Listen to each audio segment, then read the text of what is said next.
Pernah kebayang nggak sih, seorang jenius fisika sekelas Richard Feynman udah dapat Nobel, malah ngerasa bosen sama fisika. Di puncak karirnya loh. Iya, kedengerannya aneh ya, kayak gimana mungkin gitu kan? Banget. Tapi itu beneran kejadian. Dia jenuh, hilang gitu semangatnya sama bidang yang bikin dia terkenal. Sampai suatu hari ada momen nggak terduga gitu di kantin kampus. Oh, yang cerita piring itu ya? Nah, itu dia. Dia lihat mahasiswa lempar piring, terus piringnya itu goyang-goyang aneh gitu pas di udara. Wobble gitu. Bukan soal fisika nuklir yang jelimet, tapi cuma pengamatan iseng aja dari rasa penasaran murni. Heeh. Nah, momen piring goyang ini nih yang jadi pintu masuk kita buat pembahasan kali ini. Kita mau gali lebih dalam bab 1 dari buku yang menarik banget, judulnya Feel Good Productivity. Fokusnya ke konsep bermain atau play. Bermain. Ya, gimana pendekatannya lebih ringan, yang asik ini justru bisa jadi sumber energi pertama kita buat jadi lebih produktif dan bahkan lebih happy. Kita kan sering dengar ya kutipan kayak Muhammad Ali itu, Oh ya, yang menderita sekarang. menderita sekarang dan hiduplah sebagai juara. Itu kan gagasan lama banget ya, sukses sama dengan sengsara. Nah, bab ini nantang itu. Jadi misi kita hari ini, bongkar kenapa bermain itu penting, terus gimana Anda bisa bawa itu ke kerjaan dan keseharian, berdasarkan isi bab ini pastinya. Oke, siap ya? Kita mulai petualangan ini. Siap.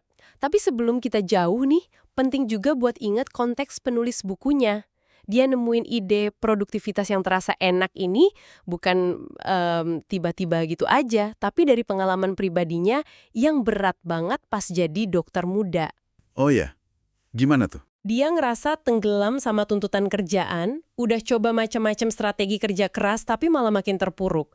Sampai dia mempertanyakan semua nasihat produktivitas konvensional yang selama ini dia ikutin. Wah, jadi ini bukan cuma teori di awang-awang ya, tapi lahir dari perjuangan nyata gitu.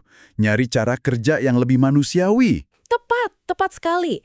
Cerita Feynman yang bakal kita bahas lebih dalam sama insight psikologis lainnya itu bagian dari penemuan alternatif dia.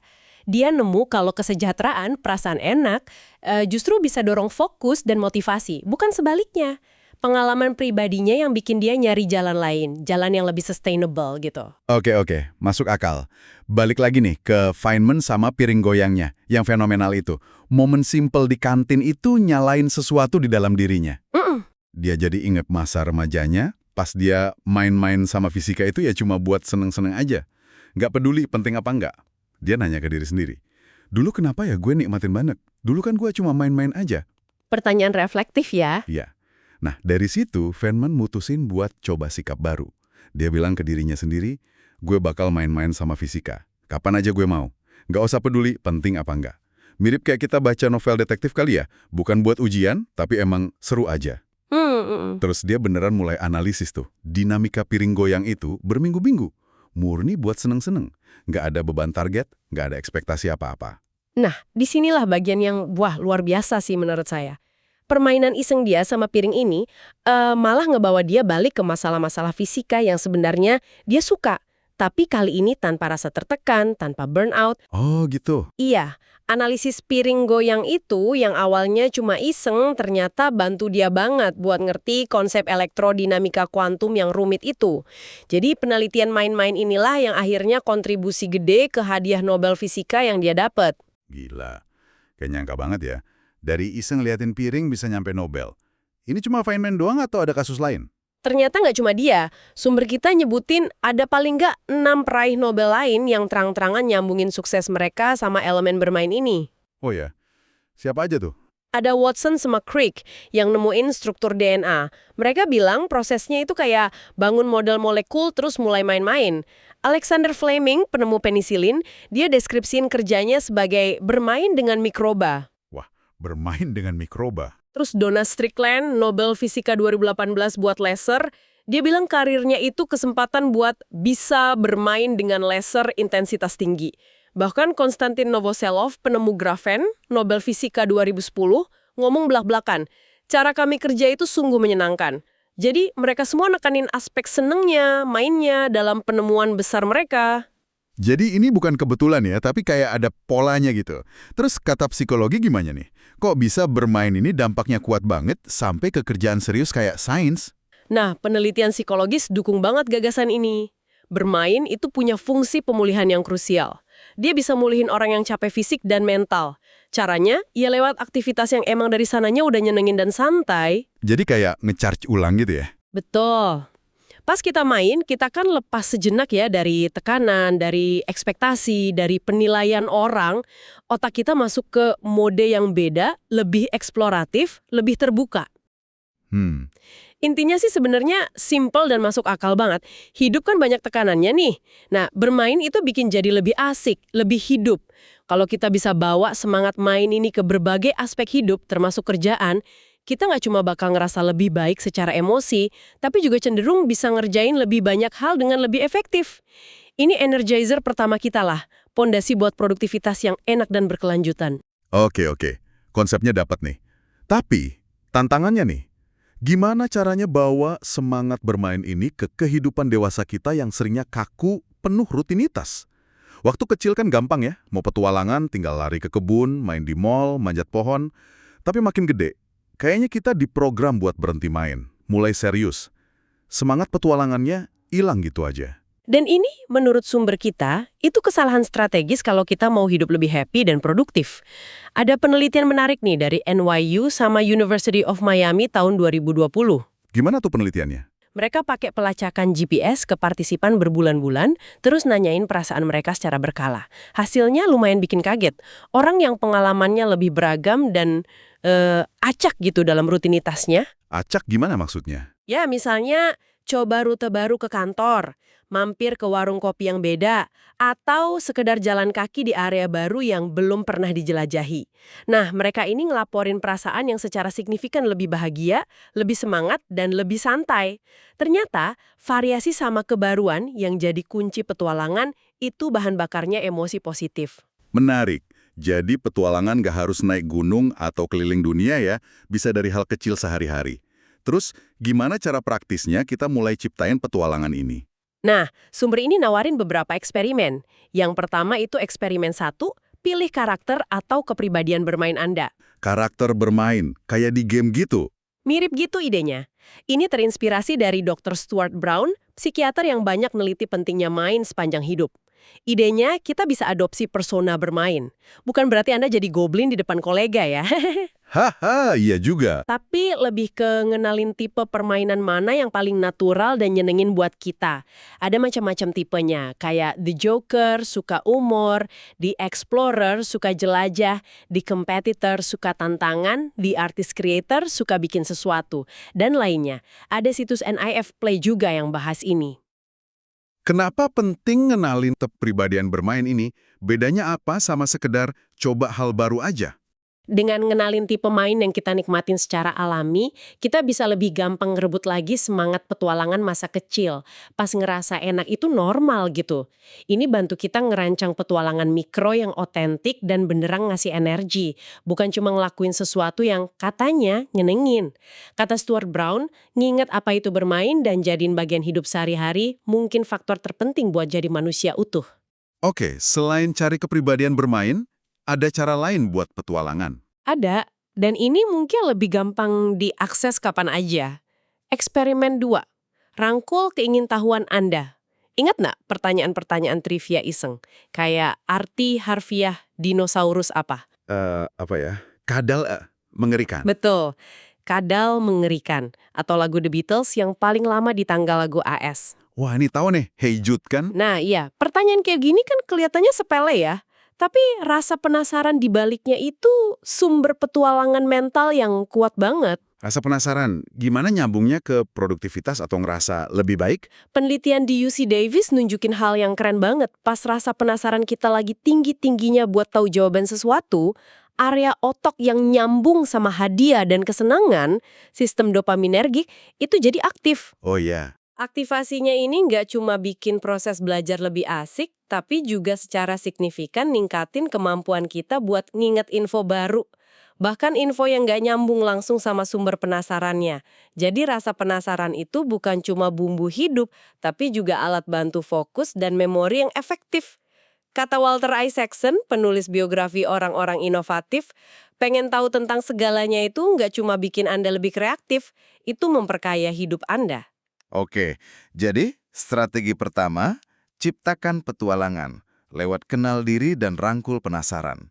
Strategi berikutnya apa nih buat bawa main ke hidup kita? Strategi kedua adalah temukan kesenangan. Bahkan dalam tugas yang mungkin awalnya, aduh, ngebosenin banget. Ini ngebawa kita ke eksperimen 3. Bertanya, bakal kayak apa ya ini kalau dibikin asik? Pertanyaan bagus tuh. Kayak lagu Mary Poppins ya. Persis. A spoonful of sugar. Liriknya kan bilang, dalam setiap pekerjaan yang harus dilakuin, ada unsur senengnya. Temuin kesenangan itu, dan snap, kerjaannya jadi mainan. Nah, penulis buku ini nerapin ini pas dia harus belajar biokimia yang dia benci banget buat ujian kedokteran. Belajar biokimia sambil senang-senang, kedengarannya Mission Impossible. Gimana caranya tuh? Dia nanya ke diri sendiri pertanyaan kunci tadi. Bakal kayak apa ya ini kalau dibikin asik? Jawabannya simple dan personal buat dia. Musik. Dia nemu kalau ngapalin jalur metabolisme yang rumit itu jadi jauh lebih seru sambil dengerin soundtrack film epic kayak Lord of the Rings. Wah, kreatif juga ya. Dia bahkan nyoba ini di rumah sakit pas kerja di bangsal geriatri. Kerja administratif yang monoton jadi lebih ringan pas dia muter musik instrumental pelan, soundtrack Pirates of the Caribbean, di kantor dokter, pakai mangkok buat speaker darurat. Efeknya kata dia transformatif. Kerjaan yang tadinya berat jadi lebih enteng, dia ngerasa lebih semangat. Oke, pakai soundtrack film emang unik. Tapi jujur deh, ini kayaknya agak susah ya diterapin di kerjaan kantor yang monoton banget. Atau di lingkungan yang formal, tekanannya tinggi. Gimana kita bisa realistis nemu kesenangan di situasi gitu? Pertanyaan bagus. Emang nggak semua situasi bisa diatasi pakai musik ya? Tapi prinsip dasarnya tetap berlaku. Nyari celah buat masukin unsur seneng yang personal. Ini ngebawa kita ke eksperimen 4. Nikmati prosesnya, bukan hasilnya. Nikmatin prosesnya, maksudnya gimana? Kadang, kesenangan itu nggak datang dari tugasnya sendiri, tapi dari cara kita ngerjainnya. Fokus ke proses, jangan cuma ke tujuan akhir. Contoh menariknya dari atlet panjat tebing di Olimpiade Tokyo, kayak Alberto Guinness Lopez. Oh ya, yang menang itu ya? Iya, para pengamat lihat ada yang unik di atlet panjat ini. Mereka kelihatan lebih santai dibanding atlet cabang lain. Sering kelihatan ngobrol, bahkan bagi-bagi tips pas kompetisi. Mukanya nggak tegang gitu, mereka kayak benar-benar nikmatin aksi manjatnya. Proses mecahin puzzle di dinding itu. Ada contoh lain yang lebih nyambung ke kita-kita mungkin. Nggak semua kan atlet Olimpiade. Tentu. Ada cerita dari Matthew Dix. Dia pernah kerja di McDonald's, kerjaan monoton, gaji kecil, dia bosen banget. Terus dia mutusin buat coba nikmatin prosesnya, dengan bikin game kecil buat dirinya sendiri. Game gimana tuh di McD? Misalnya, dia nentuin hari saus BBQ. Tujuannya, coba jual saus BBQ tambahan ke tiap pelanggan pakai cara-cara kreatif dan lucu.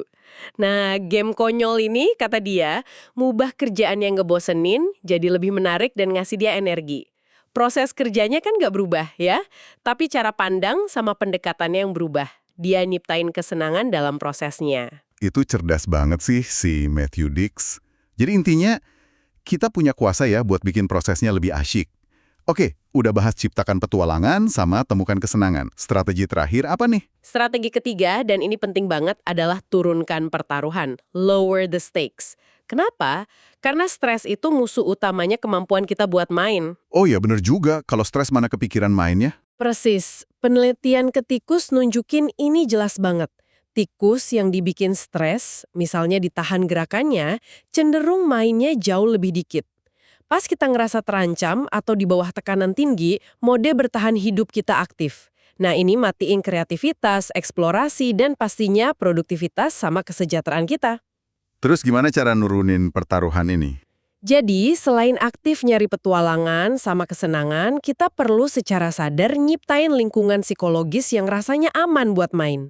Lingkungan yang rendah pertaruhan, yang dukung relaksasi.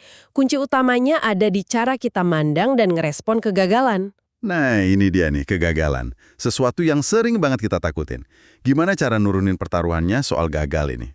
Lewat eksperimen 5, bingkai ulang kegagalan Anda. Ada eksperimen keren dari Mark Robert, insinyur NASA sama Apple yang sekarang jadi edukator sains di YouTube. Oh, Mark Robert yang suka bikin video sains seru itu ya? Iya, dia bikin eksperimen coding online ke 50.000 orang, dibagi 2 grup. Pas gagal di tantangan coding, grup pertama cuma dikasih pesan standar, Anda gagal, coba lagi. Grup kedua dikasih pesan, Anda gagal. Anda kehilangan 5 poin. Sekarang Anda punya 195 poin. Coba lagi. Tunggu, poinnya itu beneran ada gunanya atau cuma angka doang? Sama sekali nggak ada artinya, cuma angka fiktif. Tapi lihat apa yang terjadi. Grup kedua, yang dihukum pakai pengurangan poin mainan ini, nyobanya jauh lebih dikit. Rata-rata cuma 5 kali coba. Bandingin sama grup pertama yang rata-rata 12 kali coba. Serius? Jauh banget bedanya. Dan tingkat keberhasilan mereka juga lebih rendah signifikan. 52% banding 68%. Wow, ini bener-bener buka mata sih. Cuma gara-gara kehilangan poin mainan, orang jadi takut nyoba lagi. Gila. Persis. Ini nunjukin betapa kuatnya pengaruh framing negatif, sekecil apapun, ke motivasi dan kemauan kita ngambil risiko buat nyoba lagi. Insight penting dari Mark Robert itu. Sukses bukan soal seberapa sering Anda gagal, tapi gimana Anda ngebingkai kegagalan itu. Ngebingkai ulang ya? Iya, kegagalan itu harusnya dilihat bukan sebagai akhir dunia, tapi sebagai titik data yang berharga dalam proses menuju sukses. Coba bayangin kalau bukannya kehilangan poin, Anda malah dapat 5 poin tiap kali gagal. Sebagai hadiah udah berani nyoba. Pertaruhannya kan jadi kerasa lebih rendah tuh. Anda jadi lebih bebas buat main-main sama solusi tanpa takut dihukum. Menarik banget pola pikirnya. Nah, coba deh terapin pola pikir eksperimental ini di hidup Anda. Misalnya, magang di tempat yang ternyata nggak disukain. Itu bukan buang waktu, tapi data berharga kalau jalur karir itu mungkin nggak cocok. Peluncuran produk gagal. Bukan bencana, tapi data krusial buat nyempurnain strategi berikutnya. Kencan nggak lanjut, bukan kegagalan personal, tapi data soal kecocokan atau preferensi. Ada kutipan penting di sumber ini, nggak ada kegagalan yang cuma sekedar gagal. Itu undangan buat nyoba sesuatu yang baru. Membingkai ulang kegagalan sebagai data. Ini perlu dilatih sih, tapi potensinya gede banget buat ngurangin stres ya. Ada cara lain lagi buat nurunin pertaruhan? Ada satu lagi. Ini lebih ke filosofis tapi praktis banget. Eksperimen 6. Jangan serius. Jadilah tulus, sincere. Idenya dari Alan Watts, filsuf yang banyak nulis soal Zen Buddhisme. Watts ngutip penulis G.K. Chesterton yang bilang, dalam kesembronoan ada keringanan yang bisa naik, tapi dalam keseriusan ada gravitasi yang jatuh, kayak batu. Serius versus tulus. Apa bedanya? Bukannya kalau kita ngerjain sesuatu dengan benar kita harus serius. Watts bikin beda yang penting nih. Jadi serius itu seringnya nyambung ke ego. Kekhawatiran soal citra atau status, takut dinilai, tegang gitu. Sementara jadi tulus artinya ngelakuin sesuatu sepenuh hati, otentik. Ngalir dari dalam diri, fokus ke tindakannya, tapi tanpa beban pembuktian diri yang kaku. Contohnya gimana tuh bedanya di kerjaan? Orang Zen, kata Watts, sangat tulus dalam prakteknya, tapi mereka nggak serius dalam arti tegang dan penuh kekhawatiran ego. Ada unsur entengnya, penerimaannya. Bayangin deh ahli bedah hebat. Yang serius mungkin masuk ruang operasi mukanya tegang, kasih perintah kaku, bikin suasana penuh tekanan. Kebayang sih. Nah, yang tulus mungkin sama fokusnya, sama kompetennya, tapi dia mulai dengan nyapa timnya hangat, mungkin muter musik penyemangat pelan, kayak cerita tadi, terus bilang dengan tenang tapi yakin, oke tim, ini hari bagus buat nyelamatin nyawa, kita lakuin yang terbaik, sambil sedikit senang-senang. Ada dedikasi tulus, tapi tanpa ketegangan yang bikin lumpuh serius. Pertanyaannya buat Anda, gimana Anda bisa deketin kerjaan atau tantangan Anda dengan lebih sedikit keseriusan yang ngebebanin dan lebih banyak ketulusan yang ngalir? Ini pergeseran cara pandang yang dalam ya. Oke, jadi setelah kita bongkar semua ini, rangkuman utamanya dari bab 1 soal bermain ini apa dong? Kesimpulan utamanya lumayan radikal sih. Keseriusan yang kaku itu seringnya dilebih-lebihin dan malah kontraproduktif. Kalau Anda pengen capai lebih banyak tanpa ngorbanin kesejahteraan dan kewarasan Anda, langkah pertama yang efektif banget adalah deketin kerjaan dan hidup pakai semangat bermain. Dan kita udah punya 3 pintu masuk utama nih buat semangat main ini. Pertama, ciptakan petualangan. Caranya temuin kepribadian bermain Anda dan terus pelihara rasa penasaran. Betul. Kedua, temukan kesenangan. Caranya aktif nanya, gimana ya kalau ini dibikin asik? Terus belajar nikmatin prosesnya, bukan cuma hasilnya. Sip. Dan ketiga, turunkan pertaruhan. Caranya bingkai ulang kegagalan sebagai data belajar, terus pilih buat bertindak tulus daripada terlalu serius. Ya, satu aja dulu. Mungkin sekedar coba rute baru pulang kerja besok, petualangan, atau pas hadapin tugas berat, nanya ke diri sendiri, gimana ya biar ini bisa dibikin sedikit lebih asik, kesenangan, atau coba lihat potensi kesalahan bukan sebagai bencana, tapi sebagai data baru, turunkan pertaruhan. Pilih satu yang paling mungkin dicoba. Sumber kita kan nyorot gimana para peraih Nobel, orang-orang di puncak bidang yang kita anggap serius banget, justru nemuin kunci terobosan mereka pas momen-momen main dan penasaran murni. Ini bikin muncul satu pertanyaan terakhir yang bikin penasaran juga sih buat Anda renungin. Iya, ini pertanyaan yang menarik. Dalam profesi atau bidang yang kita anggap paling serius, paling penuh tekanan, paling berisiko tinggi, coba bayangin deh. Dokter bedah, pengacara pidana, pilot pesawat tempur, negosiator krisis, bahkan pemimpin negara, kira-kira di mana ya elemen bermain ini mungkin secara mengejutkan tetap ada, tersembunyi gitu di balik formalitas dan tekanan. Menarik tuh. Seperti apa ya wujud permainan dalam konteks-konteks ekstrim itu yang mungkin nggak kelihatan sama publik, tapi sebenarnya penting banget buat mereka yang ngejalaninnya, biar tetap waras dan efektif. Sesuatu buat Anda pikirin lebih lanjut.